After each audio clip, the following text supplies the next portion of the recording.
তুই চেম্বারে বসে আছিস, এমন সময় একটা লোক এলো। লোকটার মাথা ফেটে গেছে আর মাথা দিয়ে কলকল করে রক্ত পড়ছে। তখন তুই কি করবি? স্যার আমি আগে জানবো ওই লোকটার মাথাটা ফাটলো কি করে। ধর, মারামারি করতে গিয়ে কেউ লাঠির বাড়ি দিয়ে লোকটার মাথাটা ফাটিয়ে দিয়েছে।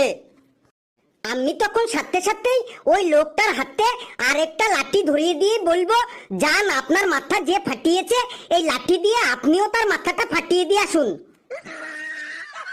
তুই লোকটাকে চিকিৎসা না করে ওনার হাতে লাঠি ধরিয়ে দিবি?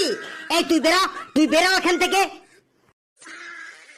স্যার এত রেগে যাচ্ছেন কেন? আপনি প্রশ্ন করে যান। ধর, আমি চেম্বারে নেই, এমন সময় একটা রুগী এলো, রুগীটার প্রচন্ড জ্বর। তখন তুই কি করবি? স্যার রুগীটা কি বেটা ছেলে নাকি মেয়ে ছেলে? ধর, রুগীটা মেয়ে ছেলে। রুগীটা কি বিবাহিত নাকি অবিবাহিত? ধর, বিবাহিত। রুগীটা কি শাড়ি পরা নাকি চুড়িদার পরা? এই শাড়ি আর চুড়িদারের সাথে রুগীর সম্পর্ক কি রে? অনেক সম্পর্ক আছে, আপনি বলুন না রুগীটা কি শাড়ি পরা নাকি চুড়িদার পরা?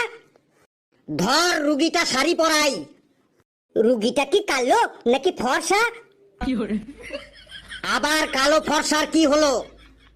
আপনি বলুন না রুগীটা কি কালো নাকি ফর্সা?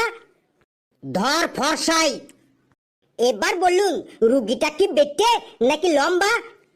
ধর, রুগীটা লম্বা। এবার বলুন রুগীটা কি পাতলা নাকি মোটা? আবার মোটা পাতলা। মোটা পাতলা দিয়ে তোর কি হবে?